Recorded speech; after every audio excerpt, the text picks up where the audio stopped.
आप सभी भाई बहनों को भाई दूज की बहुत बहुत बधाई और ढेर सारी शुभकामनाएं। आज इसी अवसर पर मैं एक कथा लेकर के आई हूँ भाई दूज की। तो आप लोग कथा को ध्यान पूर्वक सुनिएगा और कमेंट करके बताइएगा कि कथा कैसी लगी।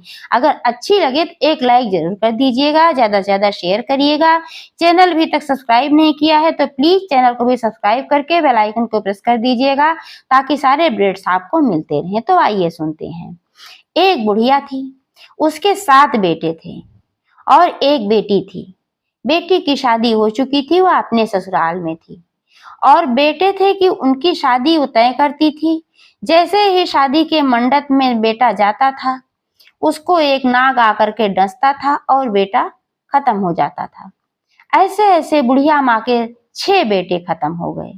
इससे बुढ़िया माँ हमेशा रोती रहती थी और बहुत परेशान रहती थी कि मेरे 6 के 6 बेटे खत्म हो गए, सिर्फ एक बेटा बचा था। तो जो बेटा उनका बचा था, एक दिन अपनी माँ से बोला कि माँ, मैं अपने बहन के यहाँ जाऊंगा। यही यमद्वितीया का समय था, भाई दूज का समय था। तो उसने कहा आज कल भाई दूज है, मैं कल अपनी बहन के यहाँ जाऊंगा। तो बुढ़िया माँ ने कहा ठीक है बेटा, चला जा, जाके अपनी बहन से मिल के आ। भाई दूज का त्योहार है, भाई बहन का त्योहार है, तो तू चला जा। तो उसने क्या किया कि एक झोला लिया और वो चल पड़ा। जब अपने बहन के यहाँ, तो रास्ते में उसको एक नाग मिला और वह नाग उसकी तरफ डसने के लिए आने लगा।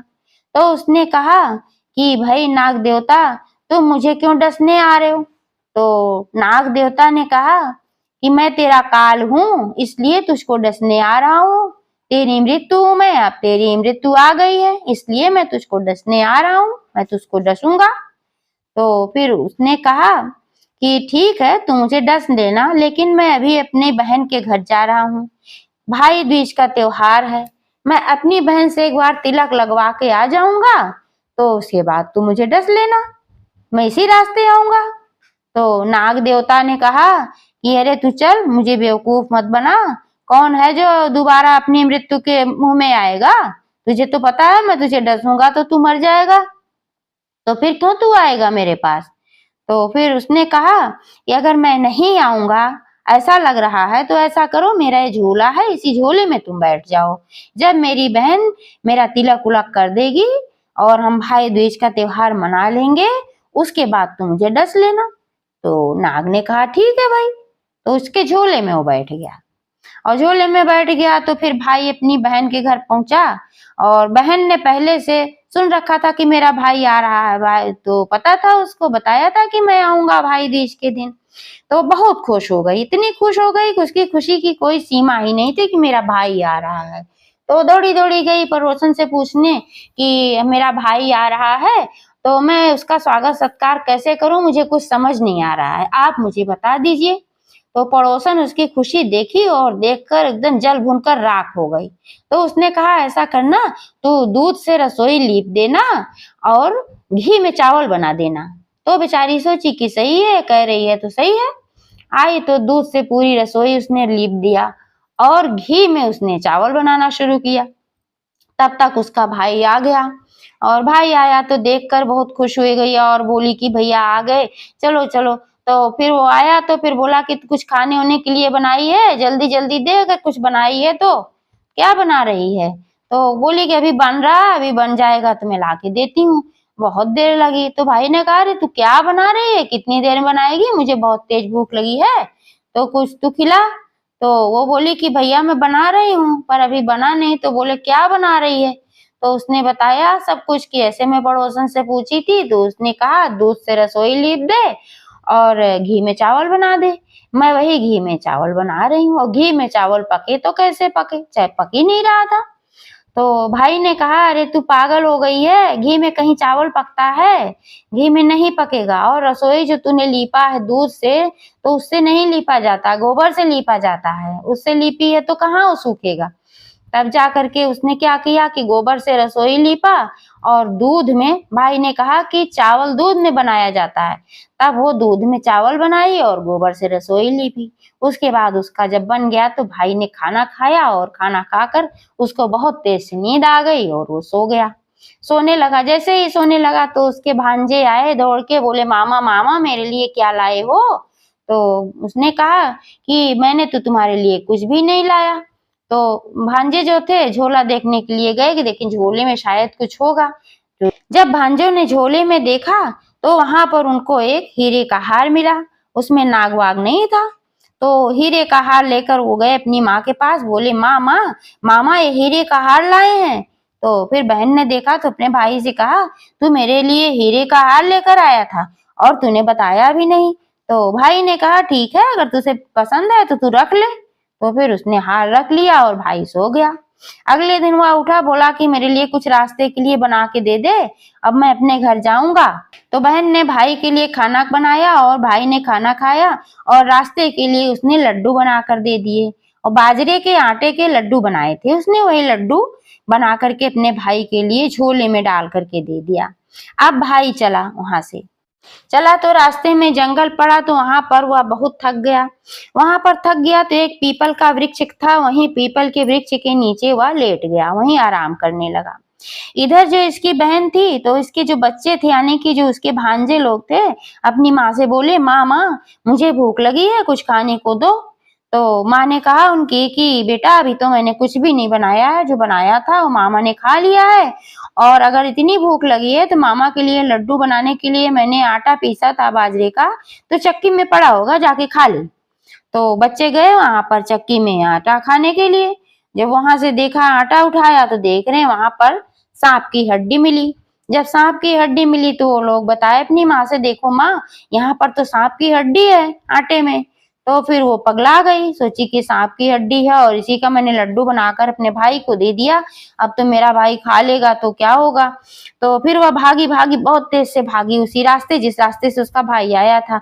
दौड़ी दौड़ी गई वहां पर, वहां भाई देख रही है कहीं दिखाई नहीं दिया। तो कई लोगों से उसने पूछा कहीं मेरे भाई को देखा है, एक बावड़ा सा आदमी था उसको कहीं देखा है। तो सबने कहा नहीं। तो फिर एक बुढ़े आदमी ने कहा मैंने देखा है, एक आदमी वहां पर लेटा हुआ, शायद वही हो तेरा भाई। तो वहां पर वो गई और वहां पर उसने देखा कि उसका भाई जमीन में पड़ा था। तो वो दौड़ी दौड़ी गई, उसको जगाई झिझोड़ करके और बोली भाई उठ भाई उठ। तो बोला तू यहाँ कहाँ आ गई। तो उसने कहा अरे तुझे मैंने लड्डू दिए थे ना। तो भाई ने कहा हाँ लड्डू तो दिए थे। तो कहा तो खा लिए। कहा नहीं मैंने नहीं खाया तेरा लड्डू, वही पड़ा हुआ है ले जा अपना लड्डू। दो ठो लड्डू नहीं दी थी, वही लड्डू जो थोड़ा सा था और कुछ तूने दिया नहीं, कि वो लड्डू दिया था वही लड्डू भी मांगने वापस आ गई, उसको भी तुझसे नहीं दिया गया। वहां से फिर पीछे पीछे भागती चली आई। तो बहन ने कहा नहीं भाई ऐसी बात नहीं है, कुछ बात दूसरी है, तो इसलिए मैं आई हूँ। तो तूने खाया है, तू झूठ बोल रहा है। भाई ने कहा नहीं मैंने नहीं खाया है। तो बहन ने कहा नहीं तू झूठ बोल रहा है, तूने लड्डू खाया है, मैं भी तेरे साथ चलूंगी, मैं तुझे अकेला नहीं छोड़ूंगी। तो भाई ने कहा चल चलना है तो तू चल मेरे साथ। तो बहन भी उसके साथ होली। अब रास्ते में बहन को प्यास लगी तो उसने कहा भाई मुझे प्यास लगी है, कहीं से पानी ला के दे।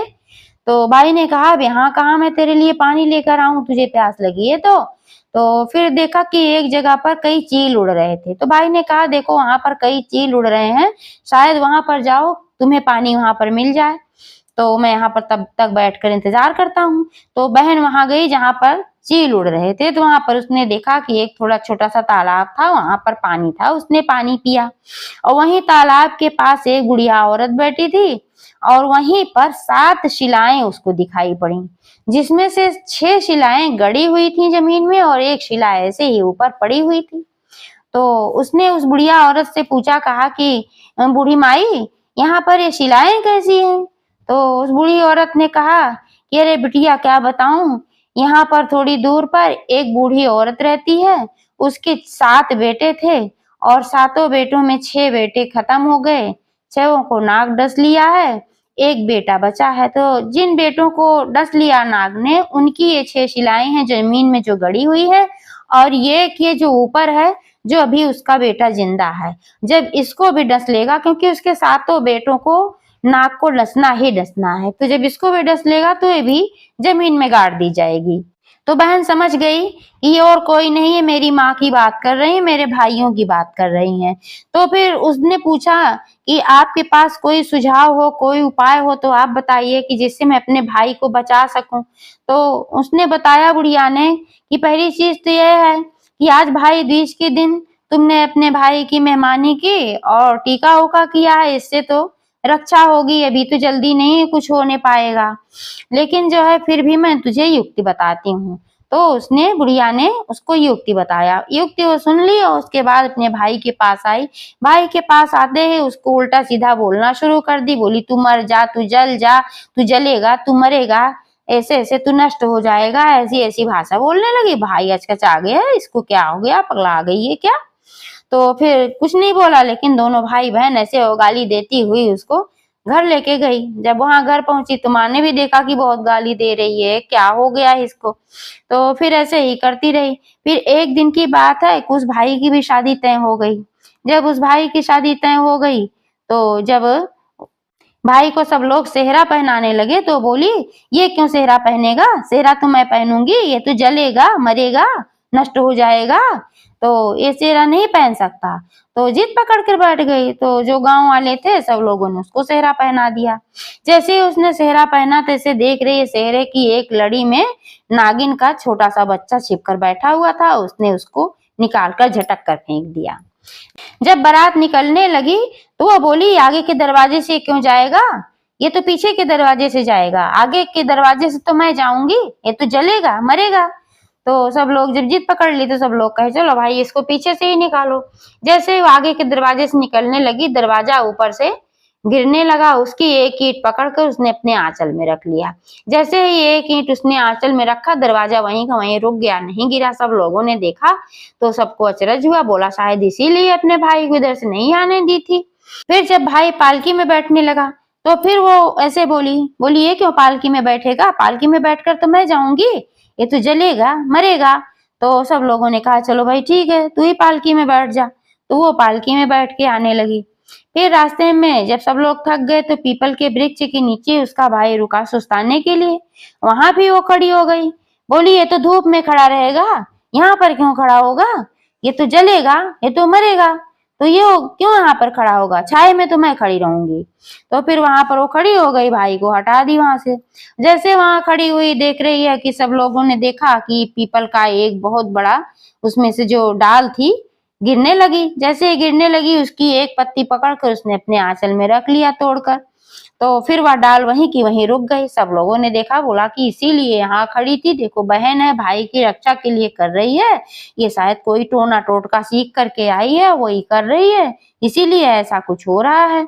फिर ऐसा करते करते जब बारात चली गई, बारात जब वहां गई तो दुल्हन के कान में उसने कहा कि देख अभी तक तो मैं तेरे दूल्हे को बचा करके ले आई हूँ, अब तेरी जिम्मेदारी है बचाने की, ऐसी ऐसी समस्या है, सारी बात बता दी और उसको और कुछ कान में बताया कि ऐसे बचाना है। तो दुल्हन देखती रही।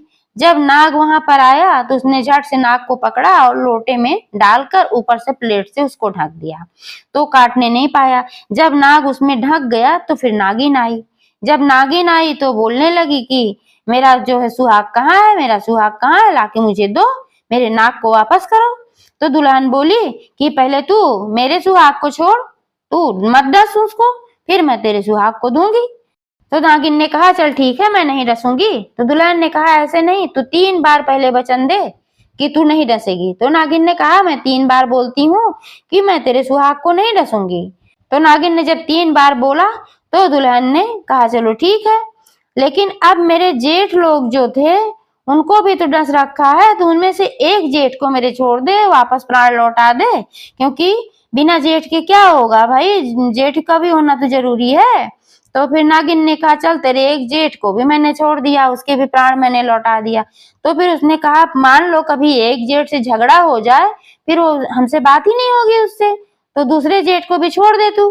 तो फिर कहा चल ठीक है, तेरे दूसरे जेठ के भी प्राण मैं वापस कर दूंगी। तो दूसरे के भी कर दिए, फिर तीसरे का भी ऐसे ऐसे करके फिर 6 का ऐसे ऐसे एक एक बहाना बना के उसने प्राण वापस करवा लिया। और सबके प्राण जब वापस हो गए तब उसने नाग को छोड़ा और नागिन अपने नाग को लेकर चली गई। तब इधर जब इसके 6 जेठ जिंदा हो गए, वापस आ गए, और इसका दूल्हा भी सही था, इसकी भी शादी हो गई, तो जिठानियां भी आ गईं। अब 7 बहू और 7 बेटे एक साथ बुढ़िया के घर उतरे। बुढ़िया तो देखते ही प्रसन्न हो गई, क्योंकि उसकी बेटी ने बताया था, वो पहुंच गई थी पहले घर, तो बेटी ने बताया था कि ऐसे ऐसे हुआ, अभी आपके 7 बहू 7 बेटे सब साथ में आएंगे। तो बुढ़िया देखते ही प्रसन्न हो गई, बोली कि मेरी बेटी तो सही बोली थी, सबका स्वागत सत्कार किया, सबको बुलाया, घर में अंदर उतारा, सब लोग गए। तो जब सब कुछ हो गया तो बेटी अपने घर वापस जाने लगी। उसने कहा कि मैं अपने घर अब वापस जाऊंगी। तो भाई बेटी की भी अच्छे से विदाई उदाई कर दी गई। तो उसकी विदाई जब हो गई, जब वो चलने लगी तो उसके पीछे पीछे लक्ष्मी जी भी चलने लगी, लक्ष्मी जाने लगी। तो बुढ़िया ने देखा कि तो लक्ष्मी भी मेरी बेटी के साथ साथ चली जा रही है पीछे उनके। तो बुढ़िया ने आवाज दिया, बेटी।